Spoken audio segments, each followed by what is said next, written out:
The massive alien ships dropped out of hyperspace above Earth like dark clouds blocking the sun. Daeho Kim stood at the window of the United Earth Council building and watched the vessels take position around the planet. Each ship was 3 times larger than anything humans had ever built. Their hulls gleamed with strange metals that seemed to bend light around them. "Impressive display," said Hyunwoo Park as he joined Daeho at the window. The defense minister carried a tablet, showing real-time analysis of the alien fleet. "Our sensors count 47 ships. Each one could probably glass a continent." Daeho nodded but kept his expression calm. As Earth's primary ambassador, he had dealt with many first-contact situations over the past decade. Most alien species approached Earth with curiosity or trade offers. This felt different. The formation above them looked more like an occupation force than a diplomatic mission. "Sir, they are requesting permission to send a delegation," said So-Young Lee from her position at the communications console. Her fingers moved quickly across the holographic interface as translation protocols activated. "They say they come with an offer that will change humanity's future." "Of course they do," muttered Jae-min Choi from the military liaison station. The captain had little patience for alien diplomacy. His experience with extraterrestrial contact usually involved shooting first and asking questions later. "Every species that shows up here says the same thing." Admiral Yoonji Nam entered the room carrying a coffee cup and wearing the kind of expression that suggested she had been up all night reading intelligence reports. "The ships match no known configuration in our databases. The energy signatures are unlike anything we have encountered before. They are definitely not from any of the usual trade federations." Daeho turned from the window and straightened his formal diplomatic robes. "Then we treat this as a standard first contact protocol. Full diplomatic courtesy until they prove otherwise." He looked around the room at the assembled officials. "Remember, we represent all of humanity in this meeting. Whatever they want, we listen first." The main conference room had been prepared according to standard first contact procedures. The temperature was adjusted to accommodate most known alien physiologies. Translation devices hung from the ceiling like crystal chandeliers. Holographic displays showed Earth's basic statistics and cultural information for any species that requested background data. When the alien delegation materialized on the transport platform, Daeho had to admit they were impressive. The leader stood nearly 3 meters tall, with skin that shifted between blue and silver depending on the light. 4 arms extended from a torso that seemed to be made of living metal. The eyes were large and multifaceted like those of an insect, but held an intelligence that was unmistakably advanced. "Greetings, representatives of the species you call human," the alien said through the translation system. The voice carried harmonic undertones that suggested multiple vocal cords. "I am Commander Veltar of the Vorthon Empire. We bring you an offer of protection and partnership." Daeho stepped forward and offered the traditional Earth greeting gesture. "Welcome to Earth, Commander Veltar. I am Ambassador Daeho Kim, speaking for the United Earth Council. We are honored by your visit and interested in your proposal." Veltar gestured to his companions, who began setting up holographic equipment. In the center of the room, "We have traveled far to reach your world because our long-range sensors have detected that Earth sits in a region of space that faces constant danger. Your species has developed space travel, but lacks the military technology to defend against the threats that exist in this sector." The hologram activated and showed a 3-dimensional map of local space. Red markers indicated hostile forces, while blue markers showed protected worlds under Vorthan control. Earth appeared as a small yellow dot surrounded by clusters of red. "These markers represent the territories controlled by the Kreeth Horde," Veltar continued. "They are a savage species that raids peaceful worlds for slaves and resources. They have destroyed dozens of civilizations in this region. Your world is directly in their expansion path." Hyunwoo Park leaned forward to study the display. "How long have these Kreeth been active in our region?" "Approximately 2 of your years," replied one of Veltar's companions. "They have been moving steadily through this sector, leaving nothing but empty worlds behind them. Intelligence suggests they will reach Earth within 6 of your months." "So..." Young Lee exchanged a quick glance with Admiral Nam. Both women had been monitoring deep space communications for years. If a major military force had been operating in nearby systems, Earth's sensors should have detected something. Veltar manipulated the hologram to show examples of Vorthon protection technology. Massive shield generators appeared around defended worlds. Orbital weapons platforms bristled with energy cannons. Fleets of Vorthon warships patrolled the borders of protected space. The Galactic Protection Alliance offers Earth membership in our defense network, Veltar announced. We will install advanced shield generators around your world. Orbital defense platforms will guard your space. A permanent Vorthon garrison will ensure that no hostile force can threaten your people. The offer sounded generous, but Deho noticed something interesting in the holographic displays. Every protected world showed the same pattern. Vorthon technology, Vorthon ships, Vorthon personnel controlling all defensive systems. The native species appeared to have become completely dependent on their protectors. What would be required from Earth in return for this protection? Asked Deho carefully. Very little, Veltar assured him. Simply allow our garrison to establish a base in your system. Provide basic resources for our ships. Grant our trade vessels access to your markets. Standard protection agreement terms. Captain Choi stood up from his position at the military station. Commander Veltar, you mentioned that the Kreeth have been active for 2 years. Our deep space monitoring network has been operational for 5 years. We have not detected any large-scale military operations in nearby systems. Veltar's skin shifted to a darker blue shade. The Kreeth are cunning. They use stealth technology that primitive sensors cannot detect. Your monitoring systems would not be capable of tracking their movements. Admiral Nam stepped forward with her tablet. Perhaps you could share some of the sensor data from these Kreeth attacks? We would be very interested in analyzing their technology and tactics. Such information is classified under Galactic Protection Alliance security protocols, Veltar replied quickly. However, once Earth joins the Alliance, you will have access to all relevant intelligence.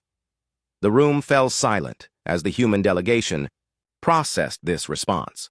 Deho had participated in enough negotiations to recognize evasive answers. Species that genuinely wanted to help usually provided evidence of the threats they claimed to protect against. Commander Veltar, said Deho slowly, we appreciate your offer and the concern you show for Earth's safety. However, before we can consider joining any protection alliance, we would need to evaluate your capabilities and methods. Veltar's forearms spread in what might have been surprise. Evaluate our capabilities. The Vorthon Empire has protected hundreds of worlds across the galaxy. Our military technology is among the most advanced known to exist. I am sure it is, Deho agreed politely. But Earth has certain traditions regarding military cooperation. We prefer to understand exactly what we would be dealing with before making commitments. Hyunwoo Park nodded in agreement. Perhaps we could arrange a demonstration? Something that would show us how Vorthon forces handle the kind of threats you describe? Veltar consulted with his companions in rapid bursts of harmonic language that the translation system could not process. After several minutes of discussion, he turned back to the human delegation. A demonstration could be arranged, he said finally. We could show you recordings of previous Kreeth encounters, or perhaps a simulation using our training systems. Deho smiled the kind of diplomatic smile that had served him well in negotiations with dozens of alien species. Actually, we had something more direct in mind.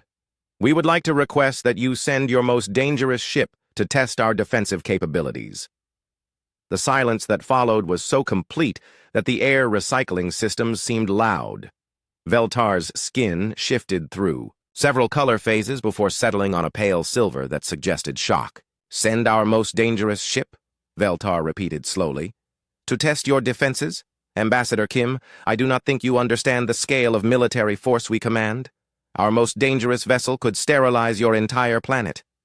We understand. The risks, said Admiral Nam calmly. But Earth has certain policies regarding military alliances. We need to know that any potential partners can handle themselves in actual combat situations. Captain Choi added, we would also like to contribute to galactic peace efforts. If these Kreeth are really as dangerous as you claim, then surely the galaxy needs all the help it can get. Veltar looked around the room at the assembled humans. Their expressions showed no fear or uncertainty. If anything, they seemed eager for the proposed test. This was not the reaction he had expected from a primitive species facing extinction. "Very well," Veltar said finally. "We will send the Dreadnought. World render to your system. It is indeed our most dangerous." Fleet Admiral Zixthol stood in the command center of the Vorthon flagship and stared at the communication from Earth with growing confusion. The humans had specifically requested that the world render be sent to test their defenses. Either they were suicidal or they simply did not understand what they were asking for. "Sir, the humans seem quite insistent about this demonstration," reported Communications Officer Kilvin. "They have sent 3 follow-up messages confirming their request. They appear to be eagerly awaiting the world render's arrival." Zixthol manipulated the holographic display to show tactical information about the Dreadnought. The world render was 3 kilometers of pure destruction. Its main weapons could crack continental plates. Its secondary armaments could vaporize entire fleets. The ship had personally overseen the pacification of 47 rebellious worlds. "Perhaps they believe their primitive technology can somehow match ours," suggested tactical analyst Morketh. "Some species develop overconfidence when they first achieve interstellar travel." "Or perhaps they have never witnessed real military power," added intelligence coordinator Vextara. "The humans have only been in space for a few decades. They may not comprehend the scale of force that advanced civilizations can deploy." Zixthol nodded slowly. Either explanation made sense. Young species often made dramatic miscalculations when dealing with galactic politics. The humans would learn the hard way that they needed Vorthon protection. Meanwhile, on Earth, General Minho Jiang was conducting a very different kind of briefing in a secure facility buried 3 kilometers beneath the Pacific Ocean. The room contained representatives from every major military organization on the planet. The atmosphere was relaxed, almost casual, which would have surprised any alien observers. "Ladies and gentlemen, our Vorthon friends are sending us a demonstration," Minho announced to the assembled officers. "The Dreadnought World Render will arrive in 2 days to show us how outclassed we are. I thought you might be interested in some background information about our guests." The main display activated to show surveillance footage from the past 18 months. The first clip showed a massive explosion in deep space, debris scattered in all directions from what had obviously been a significant battle.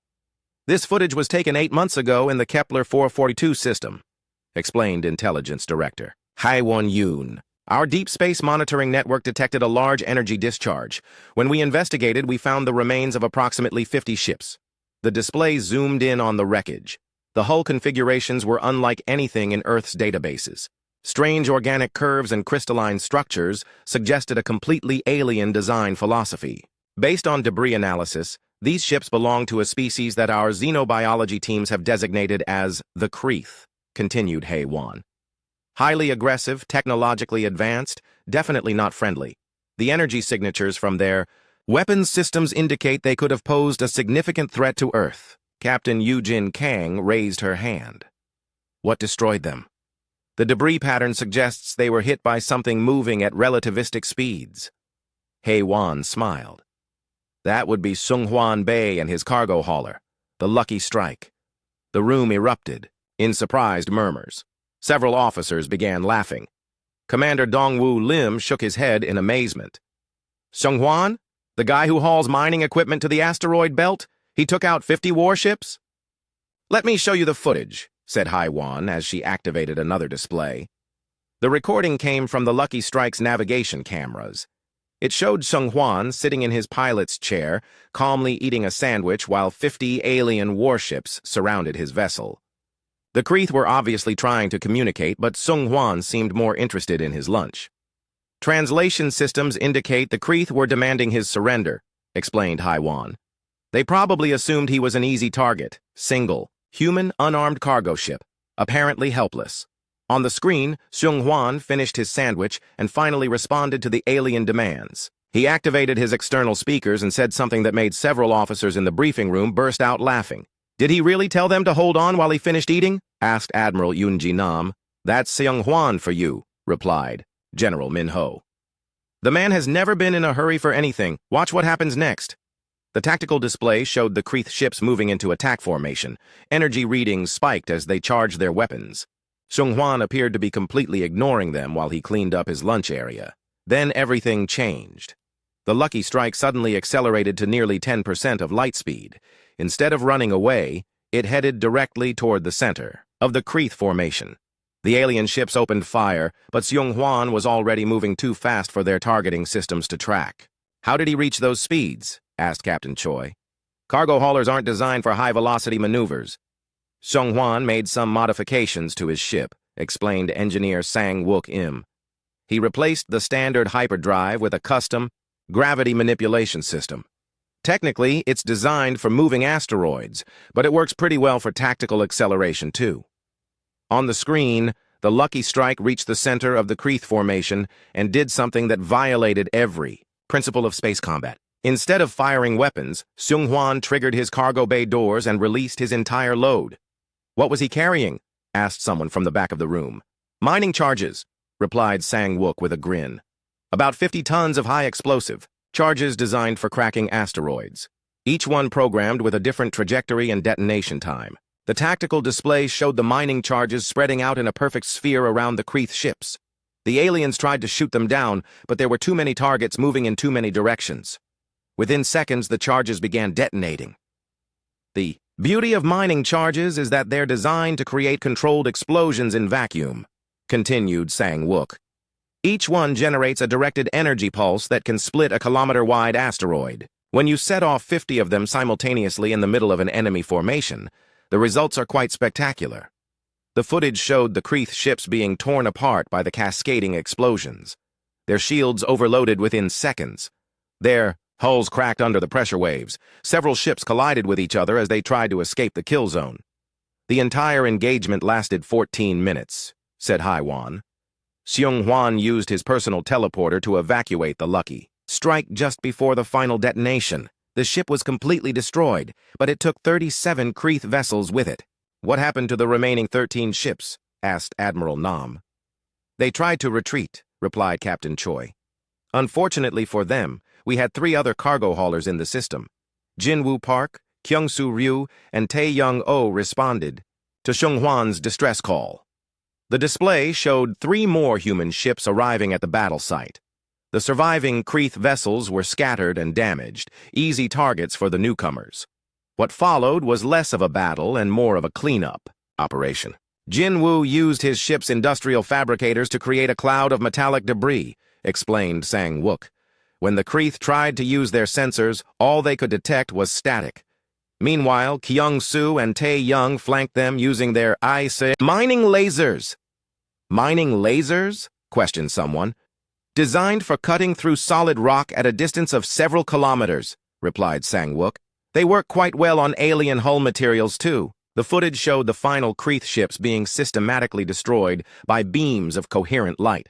The human cargo haulers moved with practiced efficiency, like miners clearing debris from an asteroid field. Total engagement time was 27 minutes, concluded Haiwan. 4 human cargo haulers against 50 Kreeth warships. Final score: humans 4, Kreeth 0.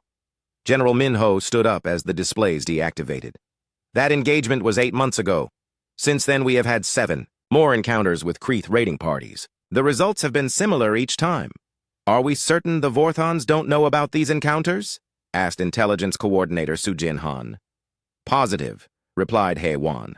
"We've been monitoring their communications since they arrived. They genuinely believe the Kreeth are still an active threat. They have no idea that we eliminated the entire horde months ago."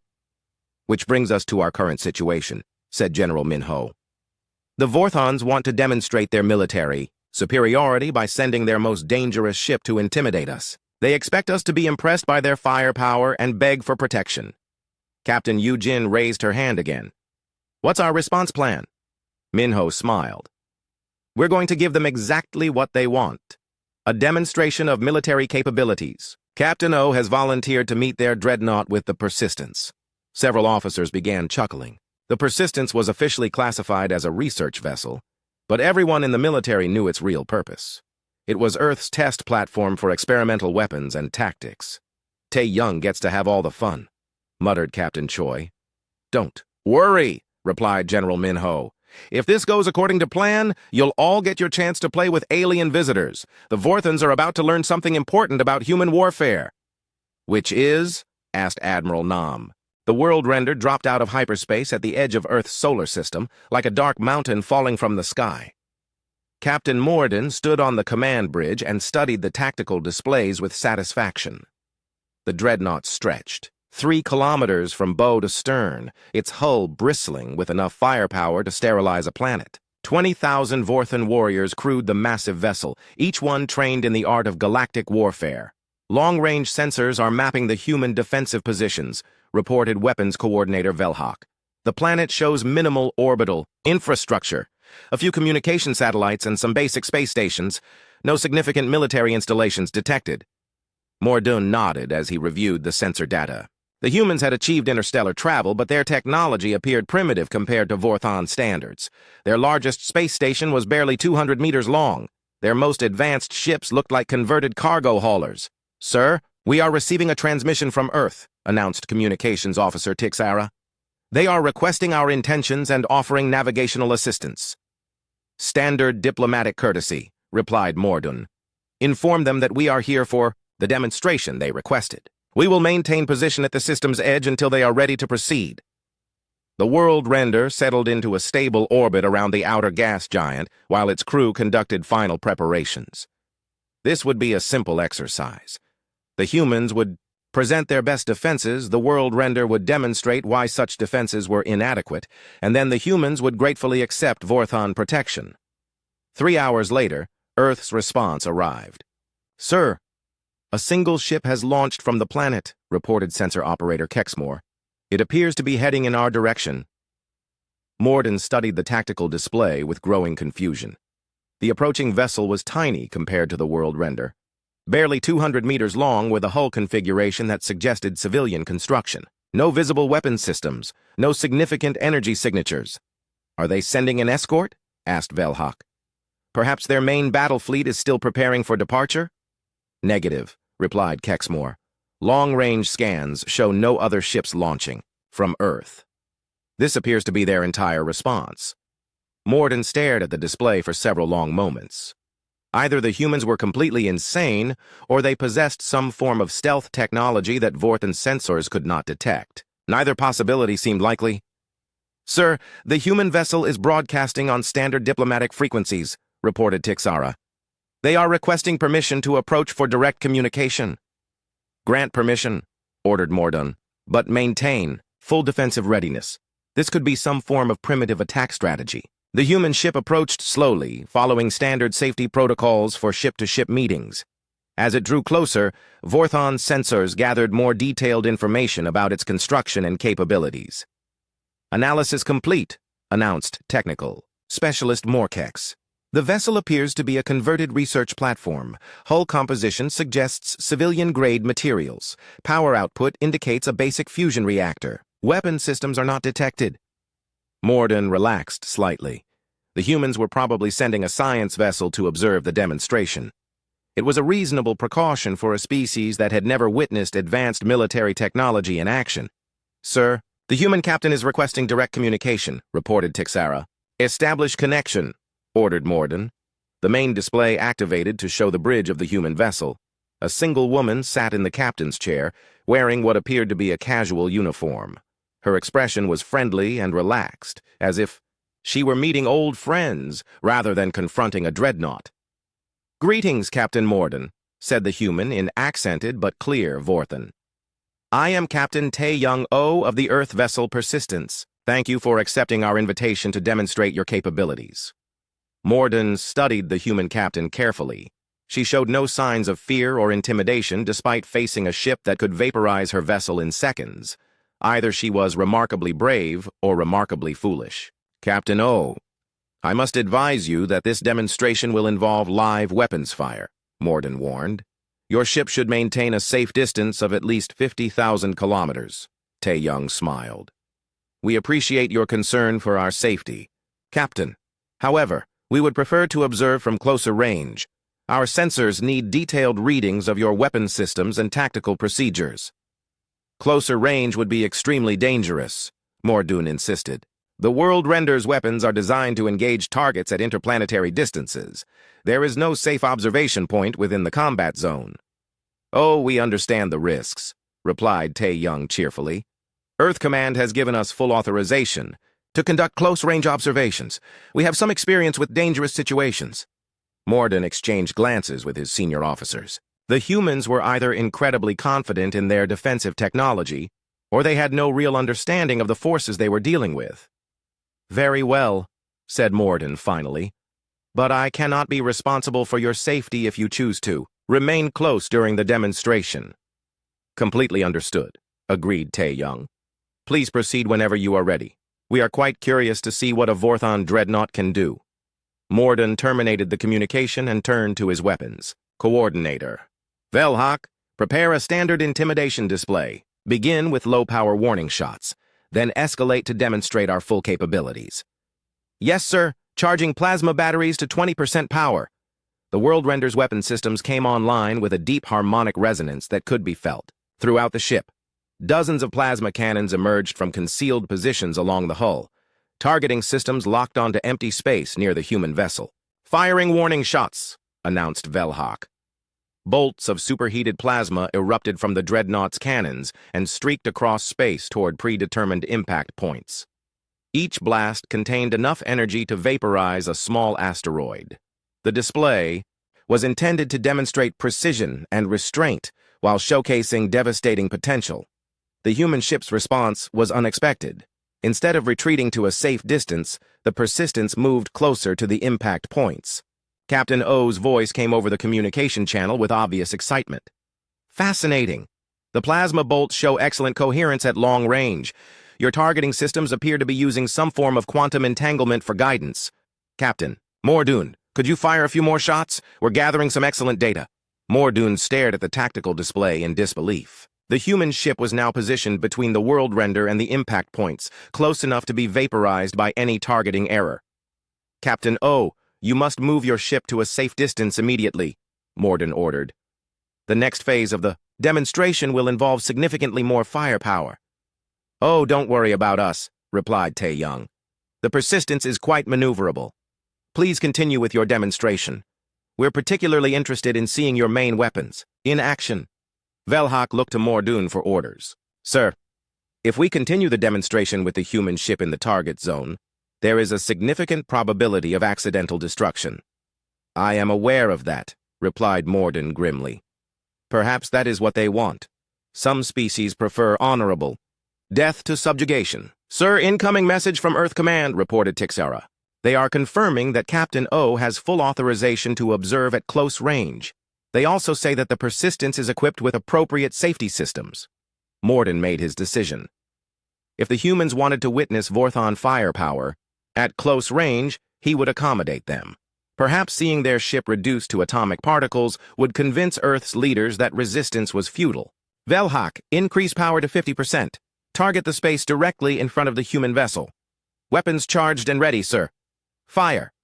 The World Render's main plasma cannons unleashed torrents of destruction that could melt through planetary crust. The energy discharge was so intense that it briefly outshone the local star. Any ship caught in that beam would be instantly vaporized. The Persistence danced through the weapon fire like a leaf in a hurricane. Captain O's ship moved with impossible agility, sliding between plasma bolts with centimeters to spare. The vessel's trajectory defied every law of physics that Morden understood. No ship should be able to change direction that quickly without crushing its crew under massive acceleration forces.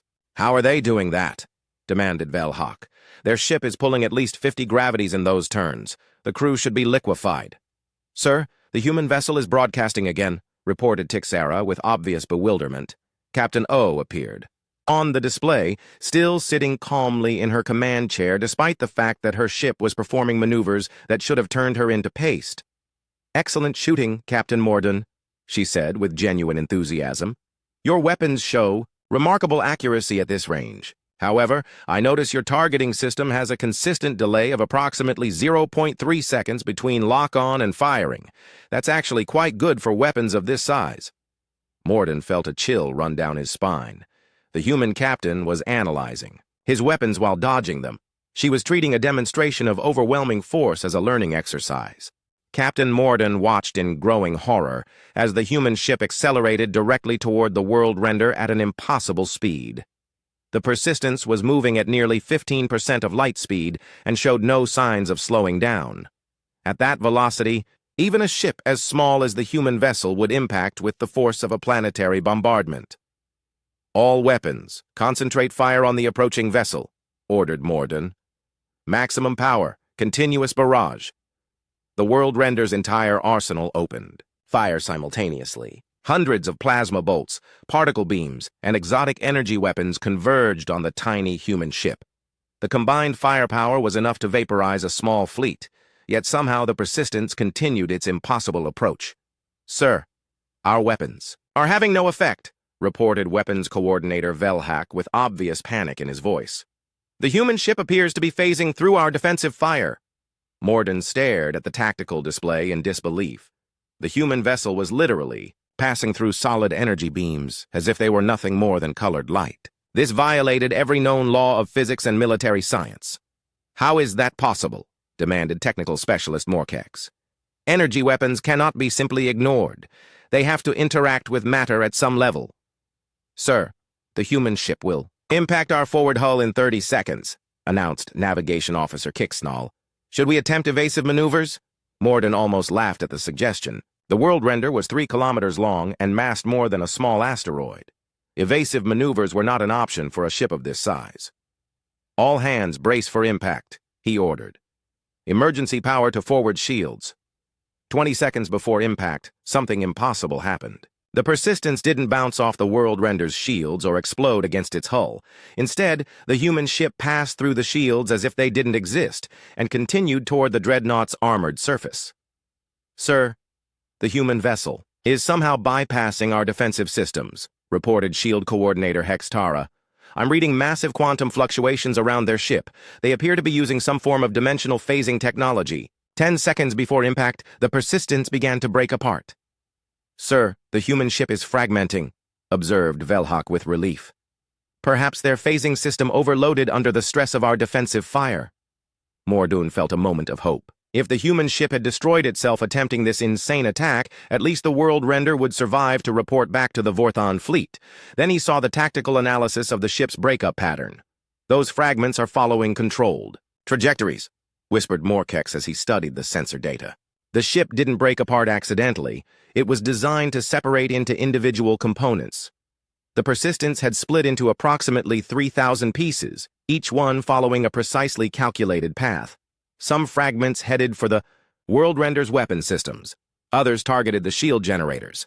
Still others seemed to be aimed at life support systems and engineering sections. "Sir, multiple hull breaches detected throughout the ship," reported Damage Control Coordinator Zilvin. "The fragments are penetrating our armor and continuing into internal sections." Morden activated the internal security cameras to see what was happening inside his ship. The footage showed small mechanical devices moving through the corridors with obvious purpose. Each device was roughly the size of a Vorthan fist and appeared to be equipped with various tools and sensors. "What are those things?" asked Velhak. "I believe they are autonomous engineering units," replied Morkex as he analyzed the camera feeds. "They appear to be conducting some form of technical assessment of our ship's systems." One of the devices had reached the main engineering section and was examining the world render's primary power core. As Morden watched, the small machine deployed what looked like a miniature cutting laser and began making precise incisions in the reactor's containment housing. "They're sabotaging our power systems," he said with growing alarm. "All security teams, locate and destroy those devices immediately." "Sir, we have a problem," reported Zilven. "The devices appear to be adaptive. Every time our security teams destroy one, the others modify their behavior to avoid similar countermeasures." Morden watched the tactical displays as his crew fought, a losing battle against thousands of tiny invaders. The human devices were not just destroying critical systems, they were learning from each encounter and becoming more effective with each passing minute. "Sir, incoming transmission from the human commander," announced Communications Officer Tixera. Captain O appeared on the main display, apparently broadcasting from a safe location far from the battle. She looked completely relaxed, as if she were commenting on a routine training exercise rather than an unprecedented assault on a Vorthan dreadnought.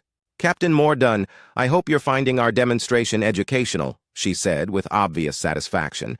"As you can see, human military doctrine differs somewhat from standard galactic practices." "What have you done to my ship?" demanded Mordun. "We're conducting a comprehensive technical evaluation," replied Tae-Young. "Each of the devices currently aboard your vessel is analyzing different aspects of Vorthan military technology. We're particularly interested in your shield systems and weapon targeting protocols." "Sir, main power is fluctuating," reported Engineering Coordinator Veltosh. "The devices have somehow interfaced with our reactor control systems. They're not destroying the power core, they're reprogramming it." Mordun felt a chill of understanding. The humans weren't trying to destroy the world render. They were taking control of it. "Captain." "Oh, what do you want?" he asked. "Information," replied Tae-Young simply. "We want to understand how Vorthan technology works, how your military thinks, and most importantly, how effective your weapons really are against adaptive opponents." "Sir, weapons systems are showing anomalous behavior," reported Velhak with panic in his voice. "Our plasma cannons are refusing to target the human ship fragments. The targeting computers seem to be ignoring our commands." "That's because your targeting systems are now under our control," explained Tae-Young helpfully. "Don't worry, we're not going to use your weapons against you. We're just studying them to understand their capabilities and limitations." Mordun activated the ship's internal communication system. "All hands, this is the captain. Prepare for emergency evacuation. We are abandoning ship." "Actually, Captain, that won't be necessary," said Tae-Young. "We have no intention of harming your crew. This is purely a technical evaluation. In fact, we'd like to invite some of your officers to observe our methods firsthand." "Sir, engineering reports that the devices have gained access to our navigation systems," announced Kixnall. "They're downloading our star charts and military deployment information. Shield systems are completely compromised," added Hextara. "The devices have somehow integrated themselves into our defensive network. They're not just controlling our shields, they're improving them." Mordun stared at the tactical displays as the readings showed impossible improvements in the world renders. Defensive capabilities. The human devices had somehow enhanced the ship's shields beyond their original specifications. "How are you doing this?" he asked Captain O. "Adaptive engineering," replied Tae-Young. "Each device carries a complete database of human scientific knowledge and a manufacturing system capable of producing any required tools or components. When they encounter alien technology, they analyze it, understand it, and then improve it." "Sir, the devices appear to have finished their primary assessment," reported Morkex. "They're beginning to withdraw from our internal systems." "Withdraw to where?" asked Mordun. "They're congregating in our main hangar bay," replied Zilvin. "It appears they're constructing something." The security cameras in the hangar bay showed thousands of small devices working together with perfect coordination. They were assembling components that they had apparently manufactured during their exploration of the ship. Within minutes, they had constructed what appeared to be a communication array. "Captain Mordun, we've completed our technical evaluation," announced Tae-Young. "I'm pleased to report that Vorthan technology is quite impressive. Your weapons are powerful, your shields are sophisticated, and your ship design is remarkably efficient." "Then why do I feel like we've just been completely defeated?" asked Mordun. "Because you have been," replied Tae-Young matter-of-factly, "but not by superior firepower or advanced technology. You've been defeated by superior tactics and adaptive thinking." "Sir, all ship systems are returning to normal operation," reported Velhak with obvious relief. "The devices have released control of our weapons and shields. However," continued Tae-Young, "I should mention that we've made some improvements to your systems while we were studying them. Your shield efficiency is now approximately 30% higher than standard specifications. Your weapons should be more accurate and your engines should run more smoothly." Mordun looked around his bridge at the confused faces of his crew. In the space of 1 hour, they had been invaded, analyzed, and improved by an enemy that had never fired a single shot. "Captain O," he said slowly, "what exactly are humans?" Tae-Young smiled. "We're engineers, Captain Mordun. We see problems and we fix them. We see systems and we improve them. We see weapons and we turn them into tools." Fleet Admiral Zixthol sat in the conference room aboard the Vorthon flagship and tried to process what Captain Mordun had just reported. The World Render, the most powerful ship in the Vorthon fleet, had been completely analyzed and temporarily controlled by a single human vessel that massed less than 1% of the dreadnought's total weight. "Let me understand this correctly," said Zixthol slowly. "The humans did not destroy your ship. They improved it." "Yes, sir," replied Mordun via secure communication link. "Every system aboard the World Render is now functioning at levels beyond original specifications. Our engineering teams estimate that the modifications will improve our combat effectiveness by at least 20%. Commander Veltar, who had led the original diplomatic mission to Earth, looked equally confused. "But if they could control our most advanced warship, why didn't they simply take it? Why return control to us?" "According to Captain O, they were only interested in studying our technology," explained Mordun. "They said something about understanding our capabilities for future peacekeeping operations." Zixthol activated the holographic display to review the tactical recordings from the encounter. The footage showed the human ship performing maneuvers that should have been impossible, while systematically analyzing every aspect of Vorthon military technology. "Sir, incoming transmission from Earth," reported Communications Coordinator Kylvin. "Ambassador Kim is requesting a follow-up meeting to discuss the demonstration results." "Put him through," ordered Zixthol.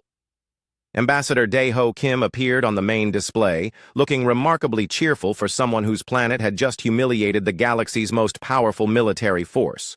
Behind him stood Admiral Yunji Nam and several other human officials. "Fleet Admiral Zixthol, I hope you found our demonstration informative," said Daeho with diplomatic politeness. "We wanted to show you why Earth feels confident about handling local security issues."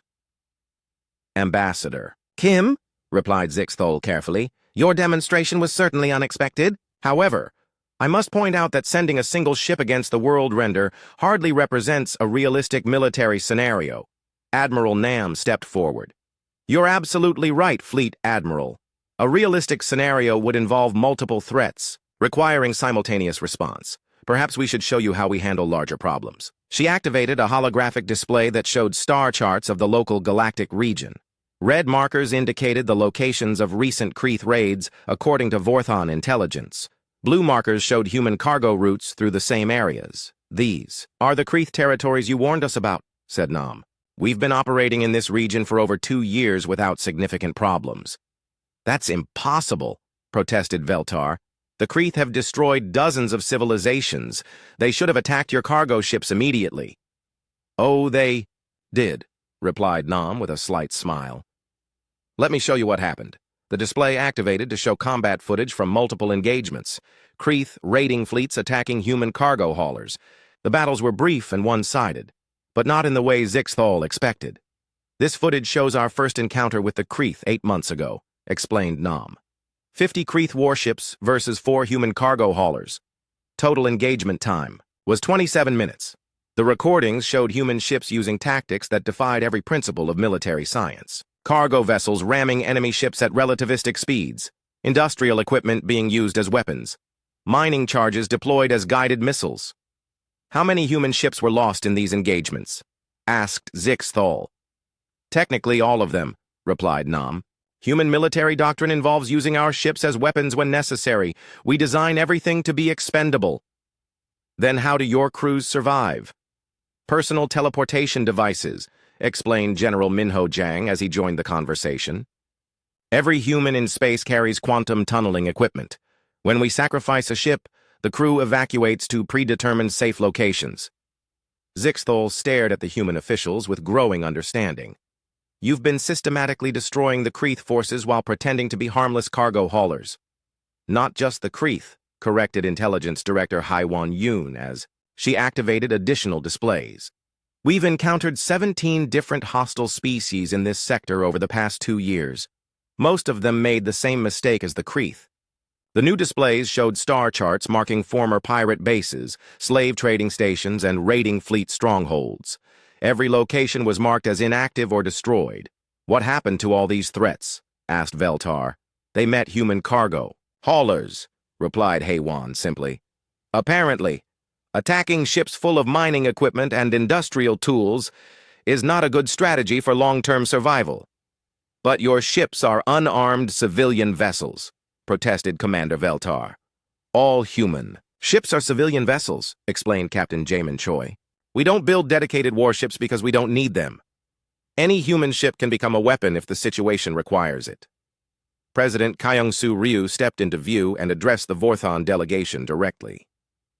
Fleet Admiral Zixthol, we appreciate the Galactic Protection Alliance's offer, but as you can see, Earth doesn't require protection. In fact, we'd like to propose a different arrangement.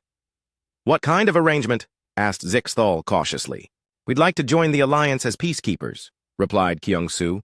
It seems that this region of space has been suffering from various criminal organizations for quite some time. Earth would be happy to help solve that problem. Zixthol looked around at his senior officers. None of them seemed to know how to respond to the human proposal. The species they had come to protect was offering to protect the galaxy. President Ryu, said Zixthol slowly, are you suggesting that Earth wants to become the military arm of the Galactic Protection Alliance? Not the military arm, corrected Defense Minister So Young Lee. The problem-solving arm. Military force is just one tool for maintaining peace. Sometimes you need engineers who can think creatively about solutions. For example, added Captain Choi, the Kreeth weren't really evil. They were just extremely hungry. Their home worlds had been strip-mined by previous generations, leaving them with no choice but to raid other species for resources. How do you know this? Asked Veltar. We captured a few of their ships and talked to the crews, replied Choi. Once we understood their situation, we helped them find uninhabited worlds suitable for colonization. The raiding stopped immediately. Zixthol felt his worldview shifting in ways that made him uncomfortable. You negotiated with the Kreeth after destroying their fleet? We negotiated because we destroyed their fleet, corrected Choi. Once they realized they couldn't win through violence, they were quite reasonable about finding peaceful solutions.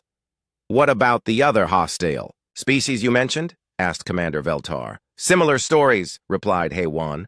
The Skalax pirates were actually refugees from a civil war. The Mordak slavers were trying to pay off debts to a criminal syndicate. The Vorlak raiders were being controlled by parasitic organisms that we helped them remove. You solved all these problems through negotiation? Asked Zixthol.